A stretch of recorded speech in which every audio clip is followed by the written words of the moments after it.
Hello everyone, 我是大大 from 大大 Mandarin Chinese. Welcome to my channel. Today in this video, I'm gonna cover 5 essential Chinese grammar facts that every beginner should know. 那话不多说，我们现在就开始吧。For beginners, understanding the basic word order can be quite helpful. It's basically all about how we put words together in a sentence. Good news is, Chinese usually follows an SVO word order just like English. This means in a sentence you will find the subject followed by the verb and then the object. For example, I love you in Mandarin is 我爱你. She speaks Chinese is 她说中文. See, they share the same word order in statements. Now, here's the cool part. This SVO structure also applies to questions in Chinese. For example, when asking what is this, you say 这是什么? Literally, it means this is what. In Chinese, you don't place the question word at the beginning of a question as you do in English, unless that question word is the subject. So, whether you're making a statement or asking a question, Chinese sticks to the SVO structure without changing the word order. As sentences get more complex, the word order will become more different and flexible, but at this level, you don't have to worry about this. Okay, now let's move on to the next exciting fact. In Chinese, we use measure words to talk about the quantity of things, much like classifiers in English. However, unlike in English, where we use fewer measure words, each noun in Chinese has its own specific measure word. But no worries, it's quite simple. Just number plus measure word plus noun. For example, when we say a bottle of water in Chinese, we say 一瓶水.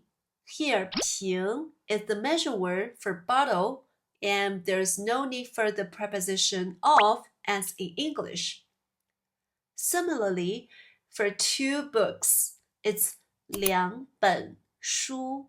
本 is the measure word for book, even though it's not required in English. My suggestion for you is to start with the most common measure word, 个, in everyday speech. It can be a substitute for many measure words, especially in casual situations. Just get comfortable expressing things this way, but don't limit yourself to just using 个. Try out new measure words whenever you come across them. Gradually, you will become more confident using different ones. Alright, now let's see what's coming up next. This is gonna be great news for you compared to some Western languages. Chinese nouns and verbs are super straightforward. They keep their form regardless of singular or plural context, different tenses, or the subject. That means for nouns, we don't have gender and plural forms. For verbs, we don't have conjugation, ever. Let's take nouns, like 书. It remains consistent whether you are referring to one or many. So, 一本书 for 1 book. 3本书 for 3 books. Now moving on to verbs. For example, 吃 means to eat. It stays the same no matter what the subject is or when the action happens. So in Mandarin, eat, eats, and ate are all expressed with 吃. Pretty neat, right? Now you might be wondering, since there's no verb conjugation, how can people tell the tense?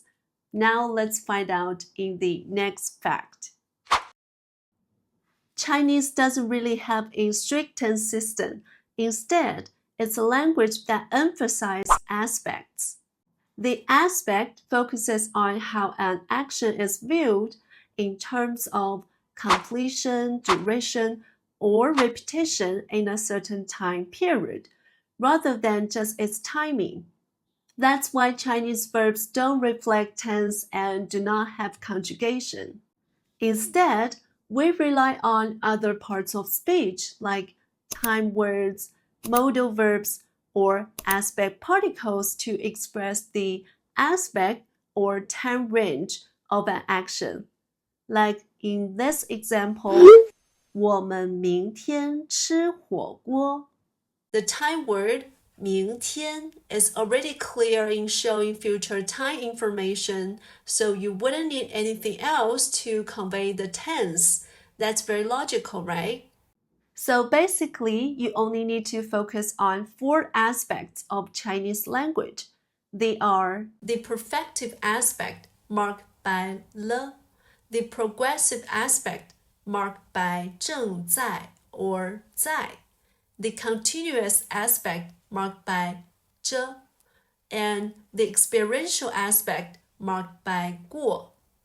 They are the key to expressing the temporal features of actions, and I'll discuss all of these in my future videos. Alright, next up.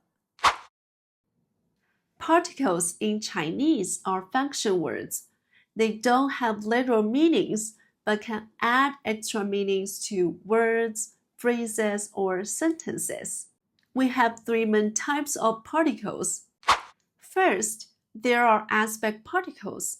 Again, they mark different aspects of an action. Next, we have structural particles.